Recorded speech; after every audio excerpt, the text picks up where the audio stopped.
Hello everyone, welcome back to our channel. तो सबसे पहले मैं आपको क्लियर कर दूं कि आज मैं ऑडियो रिकॉर्डिंग नहीं वीडियो रिकॉर्डिंग होने वाली है। मतलब कि आपको मैं स्क्रीन पे प्रॉब्लम सॉल्व करके दिखाने वाली हूँ, क्योंकि आज स्टैटिस्टिक कर रहे हैं हम, तो उसके लिए प्रॉब्लम सॉल्व करके दिखाऊंगी मैं। तो उसके लिए अगर ज़्यादा आवाज़ें रिकॉर्ड होती है, क्योंकि ऑडियो रिकॉर्डिंग में मैं मैनेज कर लेती थी कम आवाज़ इधर उधर से, बट फिर भी आज वीडियो रिकॉर्डिंग है तो उसमें अगर ज़्यादा इधर उधर की आवाज़ें आती है तो मैनेज कर लो। और अभी हम देखने वाले हैं स्टैटिस्टिक, बट उससे पहले अगर आपने वीडियो को लाइक नहीं किया है तो कर दो। फर्स्ट यूनिट है हमारा statistic and measures of central tendency. तो स्टार्ट करते हैं। सबसे पहले जान लेते हैं फ्रीक्वेंसी डिस्ट्रीब्यूशन के टाइप्स कितने होते हैं। तो 3 टाइप्स के फ्रीक्वेंसी डिस्ट्रीब्यूशन होते हैं। फर्स्ट है डिस्क्रीट, सेकेंड है हमारे पास कंटिन्यूअस, और थर्ड है हमारा क्यूमुलेटिव।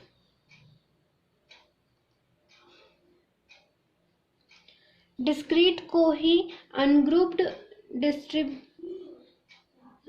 फ्रीक्वेंसी डिस्ट्रीब्यूशन भी बोला जाता है,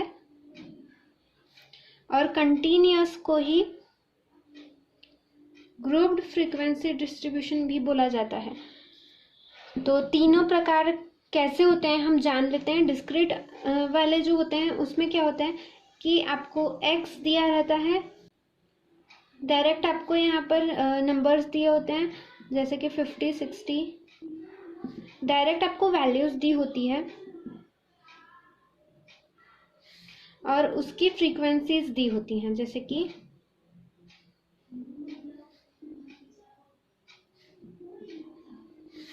इस तरीके से। और कंटिन्यूअस में क्या होता है कि x जहाँ ये एक एक वैल्यू दी थी, तो वहीं आपको 50 to 60, 60 to 70, 70 to 80 इस तरीके से दी जाती है, और फ्रीक्वेंसी आपको सेम रहती है जैसे इसमें दिया था। कुछ भी फ्रीक्वेंसी हो सकती है क्वेश्चन में। उसके बाद क्यूमुलेटिव फ्रीक्वेंसी क्या होती है। क्यूमुलेटिव फ्रीक्वेंसी यानी कि जिसमें लेस देन मोर देन दिया होता है, क्योंकि अरिथमेटिक मीन का फॉर्मूला होता है summation x divided by n। तो यहाँ पर अगर हम देखें, अगर आपके पास प्रॉब्लम में दिया है कुछ x आपको दिया है, जैसे कि इसका अगर आपको मीन निकालना है, अरिथमेटिक मीन निकालना है, तो उसके लिए सबसे पहले आपको इन सारों को प्लस करना पड़ेगा। तो आप डायरेक्ट कैलकुलेटर पे प्लस कर सकते हो, इसको डायरेक्ट कैलकुलेटर पे प्लस करना है। और उसके बाद n मतलब क्या होता है कि कितने नंबर्स हैं यहाँ पर, तो 1, 2, 3, 4, 5, तो ये सारों को प्लस करके डिवाइडेड बाय 5 कर देंगे आप, तो आपका अरिथमेटिक मीन निकल जाएगा। इसका आंसर यहाँ पर निकल रहा है 1410। तो ये है अरिथमेटिक मीन। उसके बाद अगर आपको कैलकुलेशन करना है अरिथमेटिक मीन का डिस्क्रीट सीरीज के लिए, तो उसके लिए फॉर्मूला है आपके पास summation fx divided by summation f। तो अगर आपको अगर एग्जाम्पल में दिया है जैसे कि x आपके पास दिए हैं, तो इसके लिए हम कैसे करेंगे। सबसे पहले तो हमको समेशन fx करना पड़ेगा, यानी कि 4 into 2 निकालना पड़ेगा आपको, हर इसके मल्टीप्लाई करके निकालने पड़ेंगे। तो यहाँ पे हम निकाल लेते हैं समेशन fx। 4 into 2 8, 6 into 1 6, 10 4 जा 40, 11 2 जा 22 और 14 1 जा 14। अब ये करने के बाद इसको सबसे लास्ट में इसे प्लस कर देना है, तो इसका आंसर है हमारे पास 90। और इसे भी हम समेशन f निकालेंगे, क्योंकि हमें समेशन f भी चाहिए। तो इसका समेशन होगा 2 + 1 3, 3 + 4 7, 7 + 3 10, तो ये आया 10। ये है समेशन f। ठीक है। अब हमें क्या करना है, सिर्फ इसको इससे डिवाइड करना है, तो हमारा आंसर आ जाएगा जो कि है 90 डिवाइडेड बाय 10। तो आ गया हमारा आंसर 9। बुक में आपको शॉर्टकट मेथड भी दी है, जो कि शॉर्टकट मेथड सिर्फ नाम उसका शॉर्टकट है, बाकी आपको लॉन्ग कट ही पढ़ने वाला है वो। तो इसीलिए ये सबसे अच्छा है कि आप यही प्रैक्टिस कर लो, तो आपको हर प्रॉब्लम में, मतलब अगर आपको शॉर्टकट मेथड से भी कैलकुलेट करने बोलता है तो भी वहाँ पर भी अगर आप इस मेथड से भी फॉलो करते हो तो आंसर सेम ही आने वाला है। ठीक है, तो इसीलिए आप यही मेथड सीख लो एक बार में तो हो जाएगा। अगर आपके पास क्वेश्चन में कंटिन्यूअस सीरीज दी है, कंटिन्यूअस सीरीज कैसी होती है हमने देखे अभी, जैसे कि 100 to 200 आपके पास दिया है 12 200, जहाँ पर हम कंटिन्यूअस सीरीज देख रहे हैं। कंटिन्यूअस सीरीज के लिए हम क्या करेंगे, सबसे पहले इन दोनों के बीच की मिड पॉइंट निकाल लेंगे। 100 और 200 के बीच का मिड पॉइंट क्या है, 150 है। 200 और 300 के बीच का मिड पॉइंट क्या है, 250। अगर आपको ये नहीं निकालना आता हो तो क्या करना है, 200 प्लस 300 डिवाइडेड बाय 2 कर देना। इसमें भी आप क्या करोगे, 300 प्लस 400 डिवाइडेड बाय 2, तो आ जाएगा 350, 450, 550, 650 और 750। यहाँ तक हमने निकाल लिए। अब इसके आगे के फ्रीक्वेंसीज लिख लेते हैं, 12, 20, 18, 30, 32, 26 और 22। अब जैसे हमने इधर किए थे वैसे ही इधर पे करना है। ये अब हमारा बन गया है x और ये बन गया है f। समेशन एफ एक्स निकालेंगे हम, मतलब कि 150 इंटू 12 जो भी आंसर आएगा इधर, 250 इंटू 20 इधर, सबका समेशन इधर पे आएगा। और ये फ्रीक्वेंसी का सम निकालेंगे हम, वो समेशन इधर पे आएगा। यहाँ पर जो भी आंसर आएगा ये आंसर को हम यहाँ पर पुट करेंगे और डिवाइडेड बाय यहाँ पर जो आंसर आएगा उससे हम डिवाइड कर देंगे, तो हमारा आंसर निकल जाएगा। इसका समेशन एफ निकला है उसे हमने नीचे डाले और समेशन एफ एक्स निकला है उसे हमने ऊपर रखे। जैसे हमने ऊपर वाले एग्जाम्पल में किया था सेम वैसे ही है इसमें, बाकी कोई भी चेंजेस नहीं है, सिर्फ आपको मिड वैल्यू निकालनी थी वही चेंज है इसमें। उसके बाद अगर आपको कंबाइंड मीन या ग्रुप मीन निकालना है, दो या दो से ज़्यादा एक्स दिए हैं आपको और उसका अगर आपको मीन निकालना है दो या दो से ज़्यादा सैंपल्स का, तो उसके लिए क्या फॉर्मूला होता है, उसके लिए आपके पास फॉर्मूला है n1x1 प्लस n2x2 प्लस जितने भी आगे होंगे और divided by n1 plus n2 plus n जितने भी होंगे उतने। तो इसमें भी हम एक एग्जाम्पल देख लेते हैं। जैसे कि अगर आपको x दिया है यहाँ पर, तो इस केस में क्या होगा, इस केस में हमें पहले n1 इंटू x1 करना है। n मतलब ही f, फ्रीक्वेंसी को ही हम नंबर बोलते हैं, तो इसे हम मल्टीप्लाई करेंगे 595 इंटू 52.5 प्लस इन दोनों को भी मल्टीप्लाई करना पड़ेगा, तो 645 इंटू 47.5 और डिवाइड में जाएंगे जितने भी n1 प्लस n2 थे वो, तो n हमारा 595 प्लस दूसरे का n2 जो है वो है 645। तो इसका कैलकुलेशन हम जब कर लेंगे तो यहाँ पर अरिथमेटिक मीन हमारा निकल जाएगा, कंबाइंड अरिथमेटिक मीन। उसके बाद ज्योमेट्रिक मीन का मुझे नहीं लगता कि आपको क्वेश्चंस आएंगे, बट अगर आते हैं तो उसके लिए मैं आपको ट्रिक दे देती हूँ जिससे आप काफ़ी जल्दी कोई भी क्वेश्चन सॉल्व कर सकते हो ज्योमेट्रिक मीन का। जैसे अगर आपको दिया है क्वेश्चन में कि कैलकुलेट ज्योमेट्रिक मीन ऑफ 105,642, जैसे अगर दो ही नंबर लेते हैं अभी, तो इसका ज्योमेट्रिक मीन निकालना है अगर आपको, तो आप इतनी बड़ी प्रोसेस करने से अच्छा है कि आपको ऑप्शंस में वैसे भी नंबर दिए ही रहेंगे, जैसे कि 259.63, बी दिया रहेगा 482, सी कुछ और दिया रहेगा जैसे कि 163, डी दिया रहेगा कुछ और दिया रहेगा जैसे कि 250। अब इसमें से आपको कौन सा कैलकुलेट, इसका ज्योमेट्रिक मीन क्या है वो कैलकुलेट करना है। तो सबसे इजी ट्रिक मैं आपको बताती हूँ। कि अगर जितने भी नंबर दिए हैं उसको सबसे पहले मल्टीप्लाई कर लो, यानी 105 इंटू 642 कर लो। तो आपके पास आ जाना चाहिए 67410। ठीक है, तो ये बाजू में रख लेना। उसके बाद फिर ये सारों को आप जितने नंबर दिए हैं, जैसे कि यहाँ पर कितने नंबर दिए हैं 105 और 642, मतलब 2 ही नंबर दिए यहाँ पर, है ना। तो इन सारे नंबर को उतने बार मल्टीप्लाई कर लेना। मतलब अगर 163 से अगर आपको करके देखना है, मतलब एक एक करके सबको करके देख लेना तो मिल जाएगा आंसर, उतना आपको सॉल्व करने की ज़रूरत नहीं पड़ेगी। जैसे 163 लिए तो 163 को मल्टीप्लाई कर लो 163 से ही। 163 इंटू 163 कर लिए तो हमारे पास जो आंसर आ रहा है वो है 26,569। तो ये हमारा आंसर नहीं है। ठीक है, जो भी इससे मैच कर जाएगा वो हमारा आंसर हो जाएगा।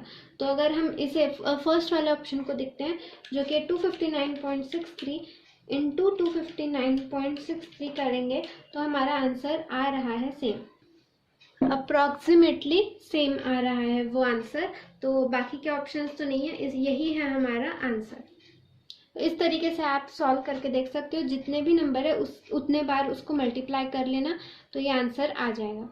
ठीक है, उसके बाद हार्मोनिक मीन है हमारे पास। हार्मोनिक मीन का फॉर्मूला होता है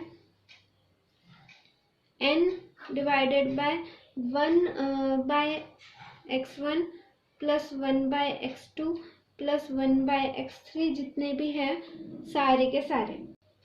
तो ये भी काफ़ी इजी है।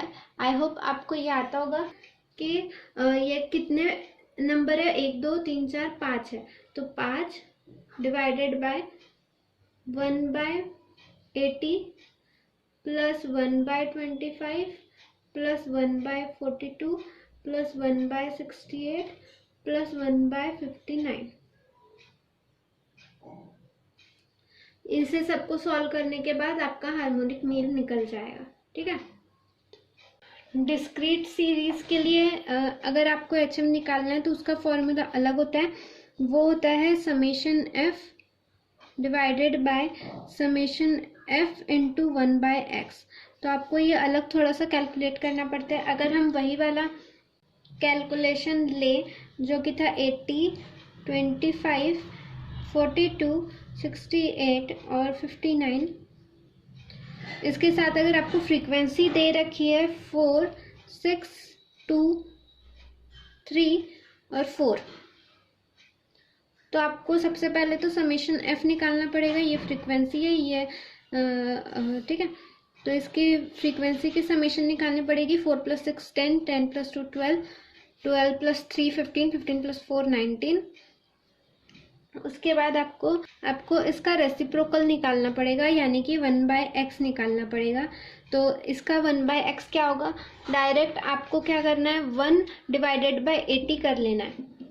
कैलकुलेटर पे 1 डिवाइडेड बाय 80 करोगे, जो भी आंसर आएगा वो यहाँ पर लिख लेना। 0.0125 आया इसका आंसर। ठीक है, उसके बाद यहाँ पर क्या करोगे 1 डिवाइडेड बाय 25 कर लोगे, आ गया 0.04।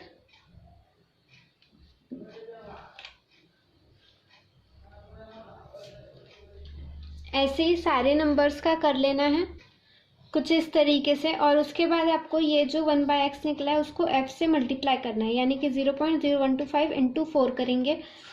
0.0125 इंटू 4 आया आंसर हमारे पास 0.05। ऐसे ही सारों के निकाल लेने हैं आपको यहाँ पर।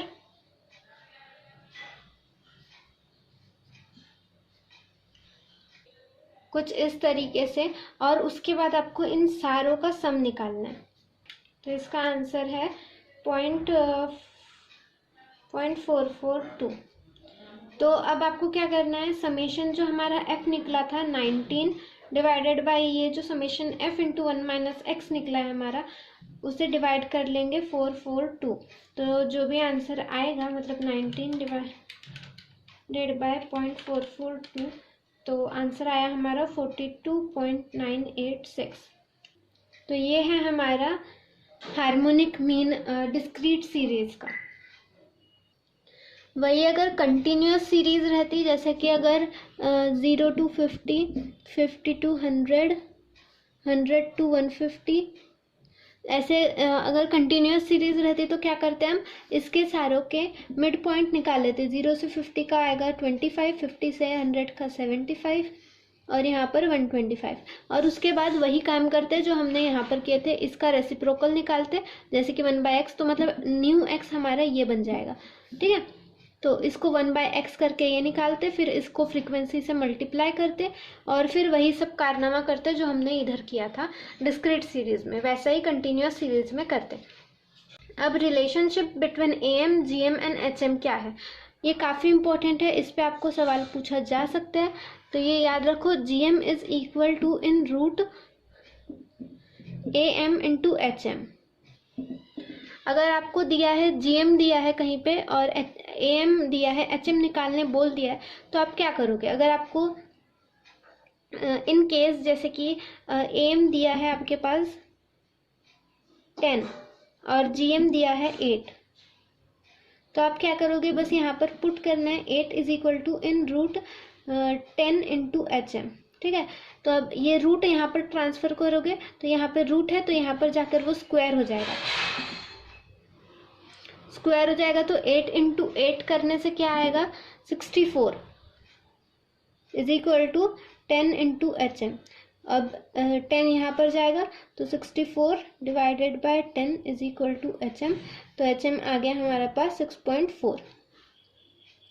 ऐसे ही अगर AM और HM दिया है तो दोनों की वैल्यू पुट कर देना, मल्टीप्लाई करके उसका स्क्वायर रूट निकाल लेना। वैसे ही अगर HM दिया, AM नहीं दिया, GM दिया है, तो फिर जैसे हमने HM निकाला वैसे ही AM निकाल देंगे। आई होप ये आपको समझ गया होगा, ये काफ़ी इंपॉर्टेंट है, ये याद में रखना, ठीक है। उसके बाद मीडियन दिया है, उसके बाद मीडियन है हमारे पास। मीडियन को M या फिर ME से डिनोट किया जाता है। अगर आप इंडिविजुअल सीरीज के लिए मीडियन निकाल रहे हो, जहाँ पर आपको फ्रीक्वेंसी नहीं दी है, डायरेक्ट 1 2 3 4 आपको मानना है, तो ऐसे समय हम क्या करेंगे, अगर नंबर ऑफ अगर n हमारा ऑड है तो फिर हम क्या करेंगे, n प्लस 1/2 ये हमारा मीडियन हो जाएगा, मतलब कि n टूथ टर्म, ये इतनी इसकी जो वैल्यू आएगी वो हमारी मीडियन वैल्यू हो जाएगी।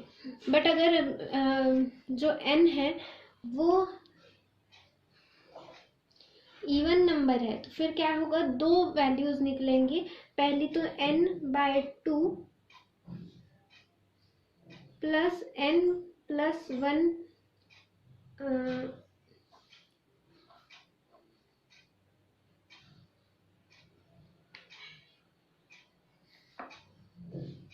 n/2 plus 1th term. तो इन दोनों का अरिथमेटिक मीन निकालकर हम जो भी आंसर आएगा वो रहेगा हमारा मीन। तो इसके एग्जाम्पल देख लेते हैं। अगर जैसे कि हमारे पास दिया है, अगर ऑड दिया है तो फिर हम कैसे निकालेंगे ऑड, मतलब जैसे कि 100 दिया है, 150 दिया है और 200 दिया है, ठीक है। तो इसमें हम ये वाला फॉर्मूला यूज करेंगे, क्योंकि यहाँ पे n ऑड है। ऑड है कैसे, मतलब 1 2 3, 3 मतलब क्या होता है, ऑड नंबर होता है। तो ऑड नंबर के लिए हम क्या करेंगे, n मतलब 3 प्लस 1/2, 3 प्लस 1 मतलब 4, 4/2 मीन्स इसका आंसर आया 2 मीन्स 150, तो 150 हमारा आ गया मीन। और आपको एक ही बात याद में रखनी है कि जब भी आप मीन निकाल रहे हो, मीडियन निकाल रहे हो, तो उस वक्त आपको सारे वैल्यू असेंडिंग ऑर्डर में रखनी है या फिर डिसेंडिंग ऑर्डर में रखनी है, यानी कि पहले सबसे छोटा फिर बड़ा फिर बड़ा उससे बड़ा, ऐसे नंबर्स आपको अरेंज करके रखना है। वही अगर हमारे पास रहता है 100, 150, 200 और 250, तो यहाँ पर 4 नंबर हो गए। 4 क्या होता है, इवन नंबर होता है, तो उसके लिए हम ये वाला फॉर्मूला लगाते हैं। तो 4/2 प्लस 4/2 प्लस 1th टर्म तो डिवाइडेड बाय 2, तो यहाँ पर क्या होता है 2 प्लस 1 3/2, तो 5/2, 2 प्लस 3/2 है ना।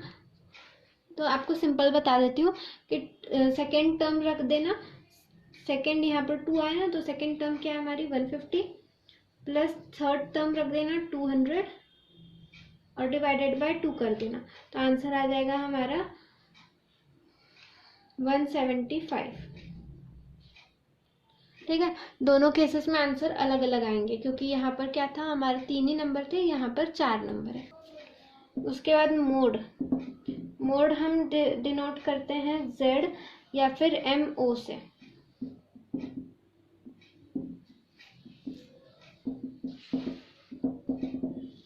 मोड मतलब जो भी चीज़ ज़्यादा बार आई है तो उसे मोड बोला जाता है। जैसे कि अगर आपको फ्रीक्वेंसी में ही दिया है कि 4, 9, 6, 10, 20, तो इसके अगर फ्रीक्वेंसी दी है आपको 1, 2, 3, 1, 5, तो इसमें मोड कौन सा है, जो भी फ्रीक्वेंसी ज़्यादा बार आई है उसका ये मोड रहेगा। मतलब यहाँ पर मोड है आपका 20। ठीक है, जो भी चीज़ ज़्यादा बार आई है तो वो मोड होता है। एक काफ़ी इम्पोर्टेंट चीज़ ध्यान में रखनी है कि mode is equal to 3 median minus 2 mean. ये हमेशा याद में रखना क्योंकि ये आपको काफ़ी इम्पॉर्टेंट है, इस पे क्वेश्चंस आ सकते हैं। अगर आपको मोड दिया है, मीन दिया है, आपको मीडियन निकालना है तो सबकी वैल्यू पुट अप कर दो, निकाल लो, बहुत इजी है। ठीक है, अगर आपको इसमें फिर भी कोई प्रॉब्लम है तो आप मुझे कमेंट सेक्शन में पूछ सकते हो। इंस्टाग्राम पे कोई आपको भेजना है प्रॉब्लम की, ये प्रॉब्लम नहीं समझ रहे तो वो भी आप भेज सकते हो, मैं समझा दूँगी। आज के लिए इतना ही। अभी हम सेकेंड यूनिट की भी प्रिपरेशन करते हैं। और अगर आपको ये वीडियो अच्छा लगा तो वीडियो को लाइक करना ना भूलें, अपने दोस्तों के साथ इसे ज़रूर शेयर करें। Thank you so much.